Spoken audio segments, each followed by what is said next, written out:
Kamusta kayo mga kaibigan ko? Ito na naman ako. I-update ko lamang kayo sa aking ampalaya na sabi ni Mrs. T ay kanyang kukuhaan ng dahon para iluluto na niya. Gawa siya ng sabaw ngayon. Munggo yata. Ginagamit din namin to sa tinola eh. Pero bago lahat ay last time na nakita nyo ito ay maliliit pa sila, di ba? Ngayon malaki na at gamit ko yung phone ni Bunsonita ko, camera siyang 0.5 kaya kitang kita nyo hindi ko kailangang maglakad ng napakalayo para makuha ang buong litrato nitong ampalaya. Nakikita ninyo mayabong siya at gumagapang na. Gustong umakyat dun sa may shed namin kasi ang araw, ang lubog niya, ang kanyang fade ay dun, kaya natural na hanapin, habulin ng mga sanga. Kaya tendrils din yata yung mga kumakapit na yun na maliliit na parang sinulid ng ampalaya.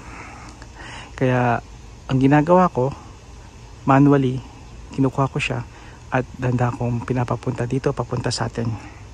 At successful naman so far.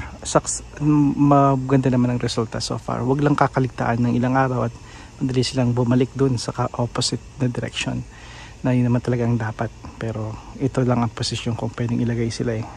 Ikita ninyo may kamatis din dito. Yung kamatis na yung lalaki yan. Mangyayari yan, mamanipula kung papuntahin ganyan sa pamagitan ng pagtatali.